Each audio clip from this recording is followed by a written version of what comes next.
was always aware of it, and I was always aware that it was not a good thing, and it was something that was harming and even ruining my life. At the same time, it never sunk in that it was actually a problem. G'day, and welcome to Wellbeing. I'm Jack Hodgins. Today we are talking with Brittany Burgunder, author of the eating disorder memoir, Safety in Numbers, From 56 to 221 pounds, My Battle with Eating Disorders. Brittany has a unique perspective on anorexia, having also had binge eating disorder. At age 20, Brittany was near death, having reached an extremely low weight due to anorexia. However, after letting go of her restrictive eating habits, she traded that for overeating and soon developed binge eating disorder. She went from underweight to obese within a year. Her book came out in 2016, and she is now fully recovered from both binge eating disorder and anorexia. Hello, Brittany, and welcome to Wellbeing. Hi, Jack. Thank you for having me on. Before we begin, could you tell us a little bit about yourself, Brittany? I am an author. I've also have a very long history of struggling and also recovering from various eating disorders, and that's really become my passion in advocating and helping others navigate their own journeys now too. When did you start to notice that anorexia was becoming a problem for you? I think I realized there was something a little bit wrong or just different about me even before anorexia entered my life.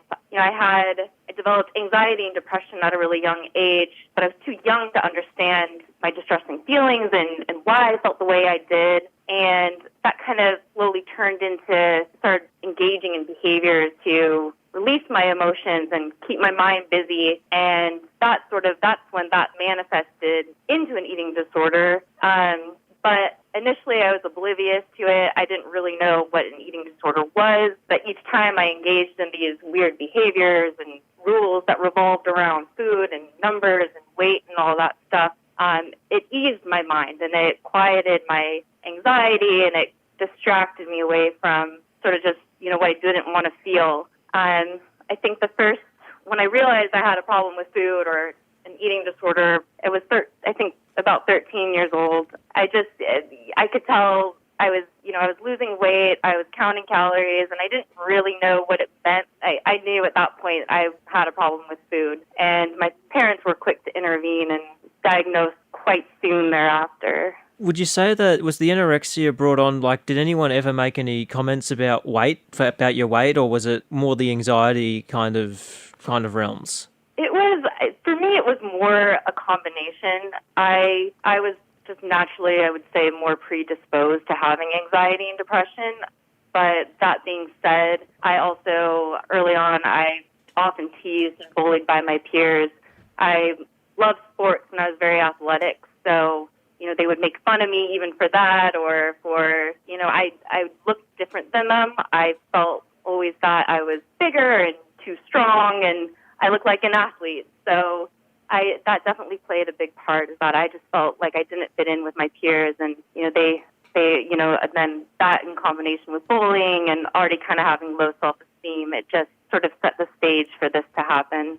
Did you have this sense that you wanted to be perfect in a way? Was that kind of strive for perfection something that brought it on?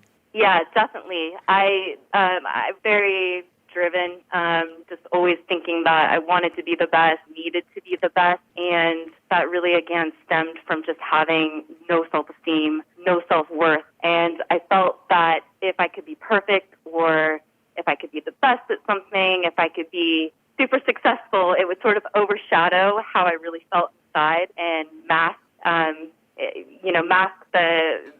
how awful I truly felt. And yeah, I did. I thought, hey, if I'm perfect, if maybe that's what's wrong with me. If I can look perfect or if I'm thinner, then maybe I'll be happy. Then maybe I'll have friends. Then maybe I won't feel so terrible in my head all the time. So that was definitely a belief of mine early on.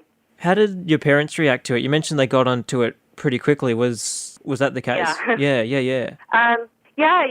I actually had come back from a long summer camp, and they knew I was starting to be weird with food. But I came home and I had lost some weight, and they immediately sent me to, I think, like a dietitian, a psychiatrist, psychologist, therapist, and I kind of again didn't really know what was going on, but they got on it really quickly and intervened, and I was diagnosed, and then maybe 6 months later, I was actually sent to my first residential treatment program for eating disorders, and that was a whole, that was a bit of a blessing and a curse for me, going to treatment. How long did you have anorexia for? In total, I think it was about 8 years. Okay. So quite a long time. It dictated a lot of growing up through college. Did you stay away from any foods? Is that something that was a part of it? Did you were there foods which you would say, I don't want to have that, and you would kind of stay away from them? For me, it was, yes, definitely. I was mostly concerned about calories and just sort of wanting to eat the same calories and the same foods every day. And naturally, that kind of meant that foods like chips or candy or cake, things with higher calories, I would try to stay away from. I also, anything that was homemade or restaurants, or any time that I didn't know, if there wasn't a calorie label printed on the back of the food item, I would panic because I would have no idea what was in it or how I'd be able to calculate it. So I was very rigid in eating the same thing every day and foods that were easy to calculate. How would you describe your relationship with food then? Did you hate food? Did you fear food? What comes to your mind there?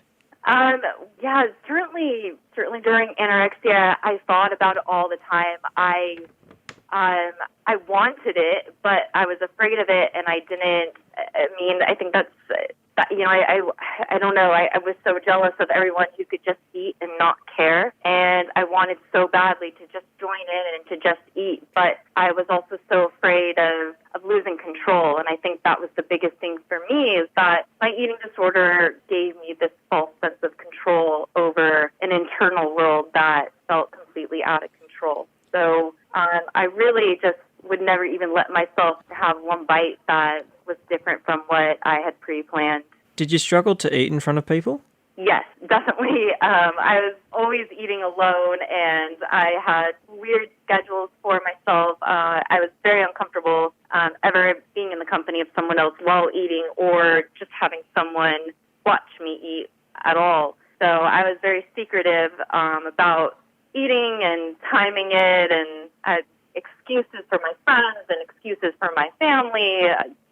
But yeah, eating with others was definitely something I avoided at all costs. Before the anorexia kind of developed, how did you view food before it kind of came to be? Oh, yeah, I loved it. And I ate it without any sort of care or worry. And again, I loved sports, and I loved engaging in athletics. And so, we always ate a lot, and we needed to eat a lot for competitions and stuff. And I had, I would say, a typical normal growing up relationship with it. Pretty normal family. It was great. So, do you think that you were actively aware of kind of what was going on as it was developing, or is anorexia something that kind of creeps up on you? It went back and forth a little bit for me. I was always aware of it, and I was always aware that it was not a good thing, and it was something that was harming and even ruining my life. But at the same time, it never sunk in that it was actually a problem.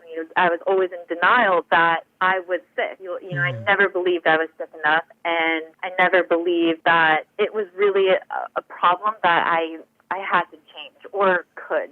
So it was, again, sort of a different process throughout the years as I evolved and grew, but ultimately I was aware of it, but it just felt like it didn't apply to me, or that it was a priority in my life that I needed to address. You're listening to Wellbeing, a nationally distributed radio show and podcast. My guest today is Brittany Burgunder. We are discussing her journey with anorexia and binge eating disorder.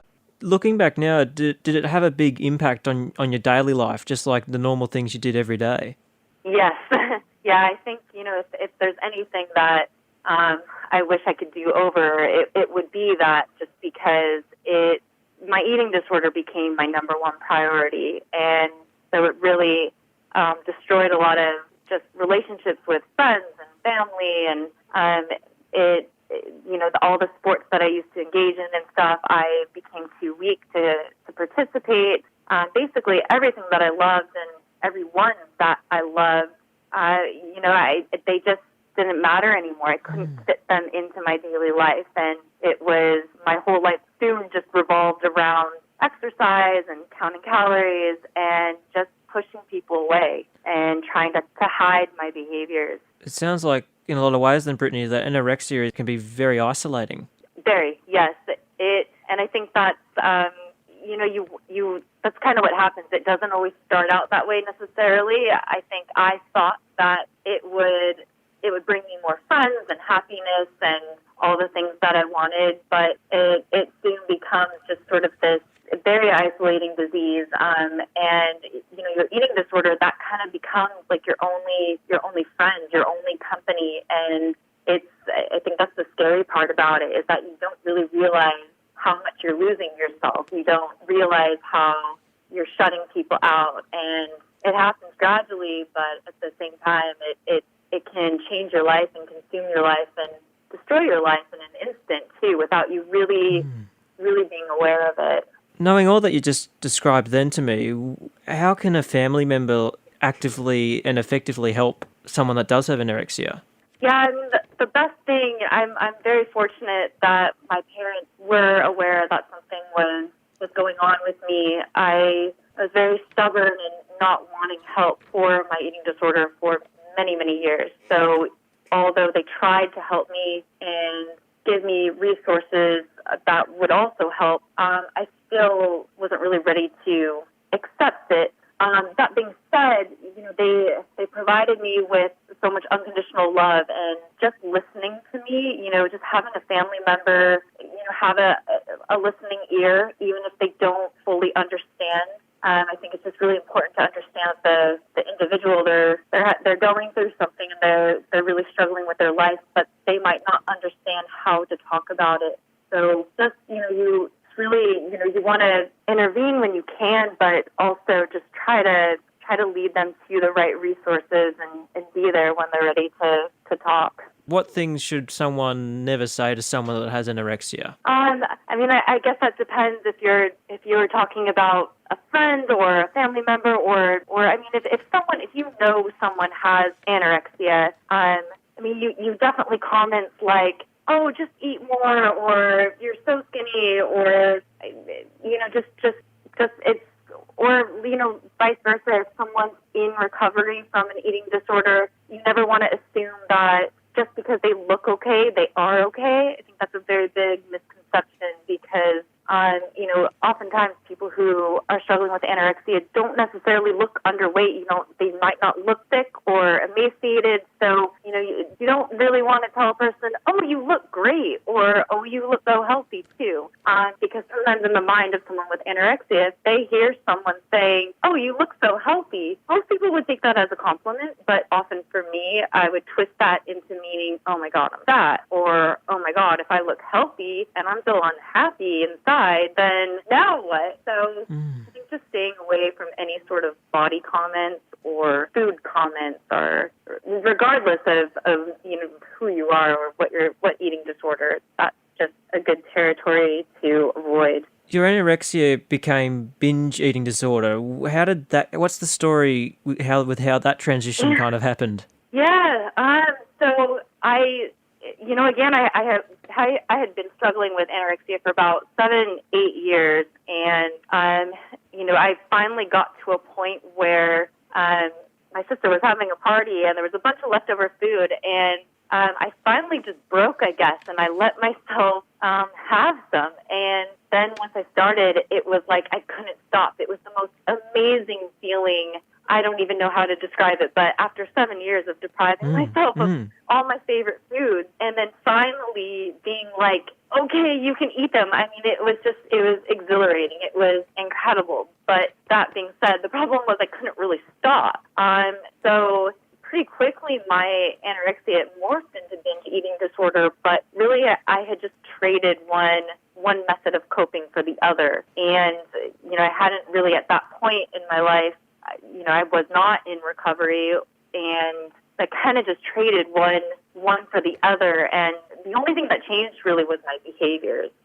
I still felt the same as when I was anorexic and also struggling with binge eating disorder. Was the binge eating disorder just as isolating, would you say? Yes, yes. In fact, equally so, really. I started, my life then became similar in that I shut myself in my house because I was very embarrassed about how much weight that I had quickly put on. And so I never wanted anyone to see me. And in fact, really the only time that I would venture out of my house was to buy binge foods. And even that was a process that I tried to be as secretive as I could about it. And even early on, I was so embarrassed just by the quick transformation of my body. And I felt like a failure, just for struggling with anorexia for all those years. It kind of becomes a part of your identity. And so I very much felt like a failure for now not being able to stop eating.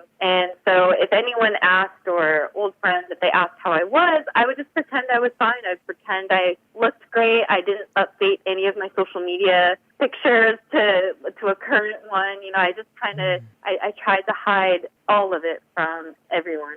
How did your diet change? Because you mentioned there that you've kind of gone from depriving yourself for food for 7 years, and then you've gone to the binge eating disorder. How did the food change? Like, what was different about the food? At that point, it was like I would always try to start out eating healthy, and sort of diet-like foods, and then it would always just turn into anything and everything I could get my hands on. So I think,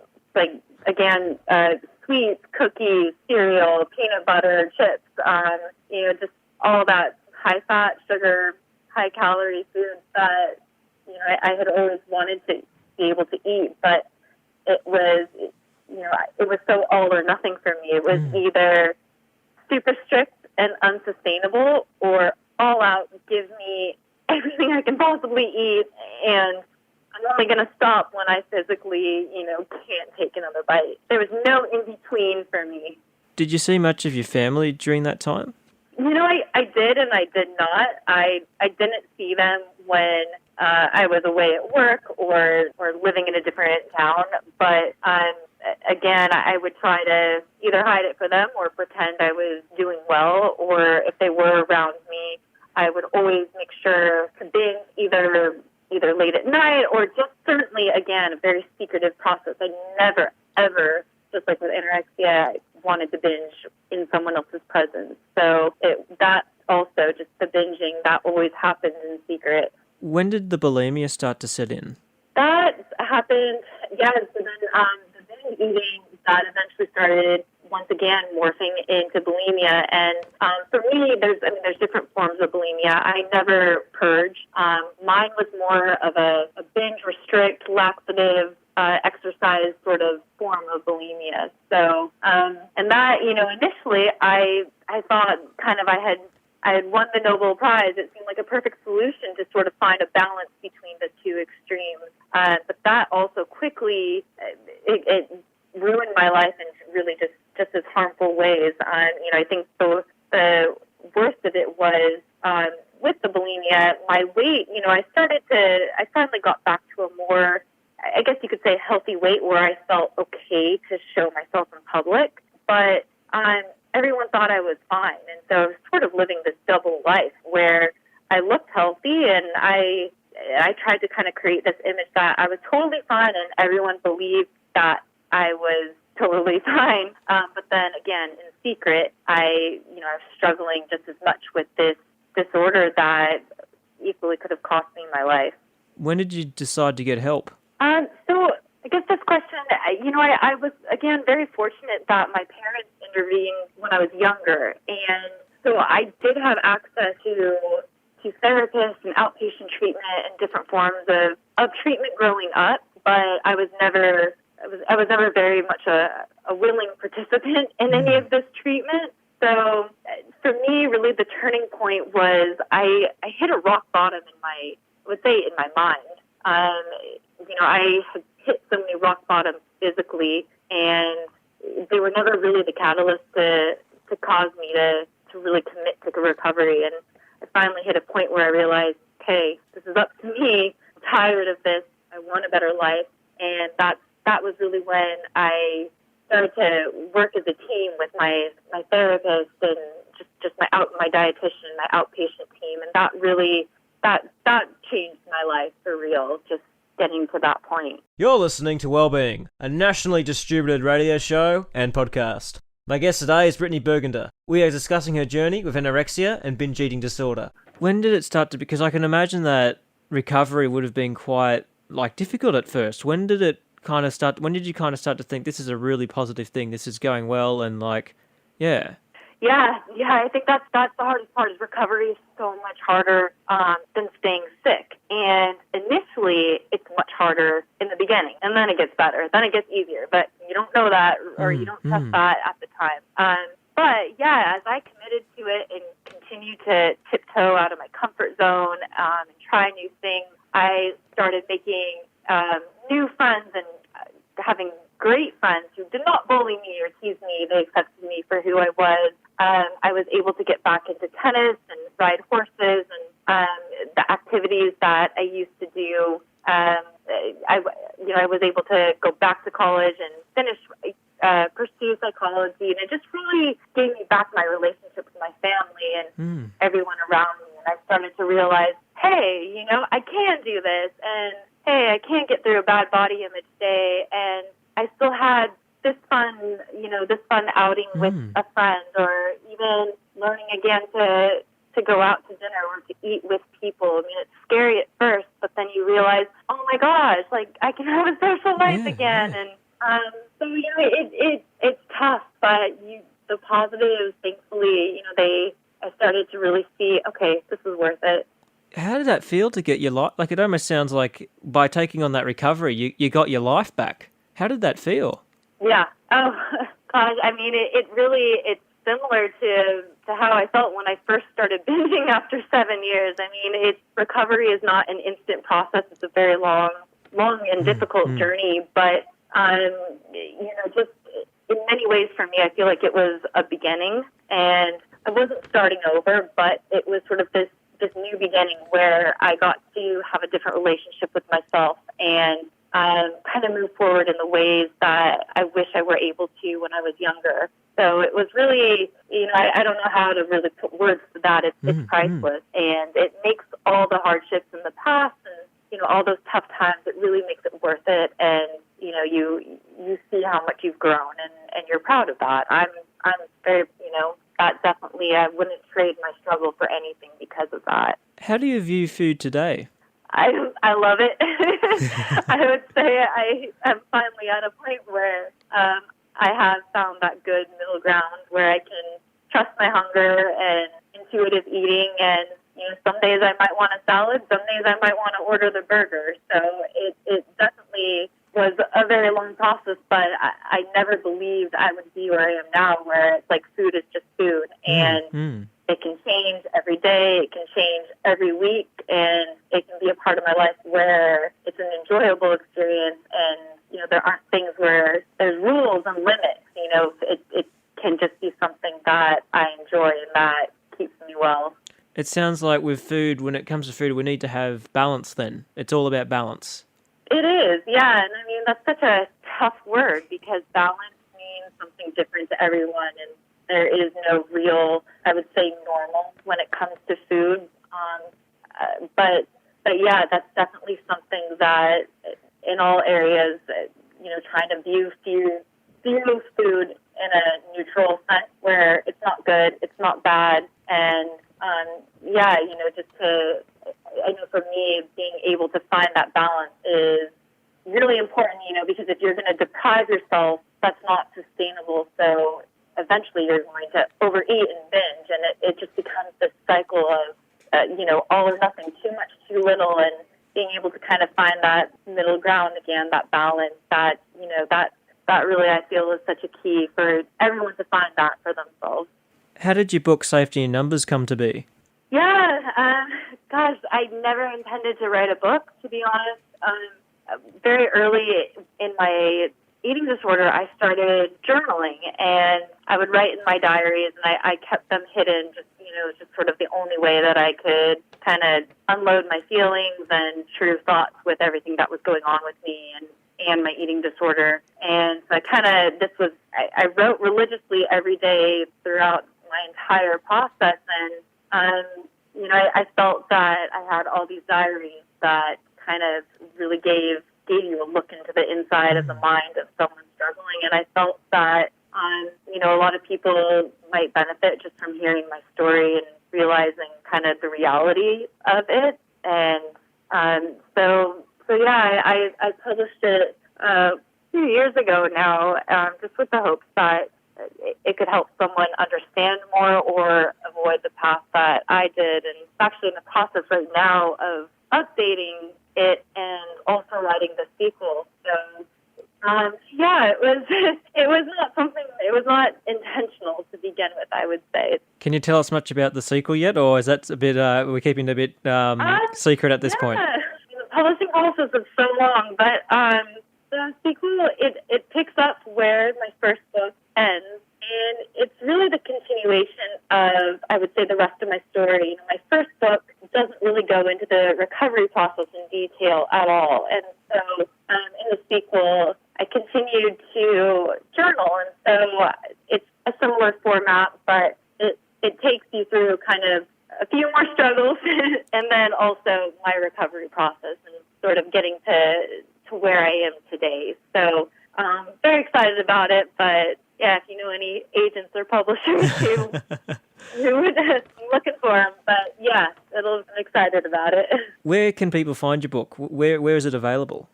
I think it's available on most major retailers, Amazon, Barnes & Noble, Kindle. Those are all safe bets. Okay. I think I also on my website, I believe I have a link to it. What would be the take-home from this interview, Brittney, from all that we've talked about? Like, what would you want people to remember the most? I think for those, if you're in the recovery process, I think it's really helpful to remember that, to set realistic goals. You can't go from A to Z. You can't change your life overnight.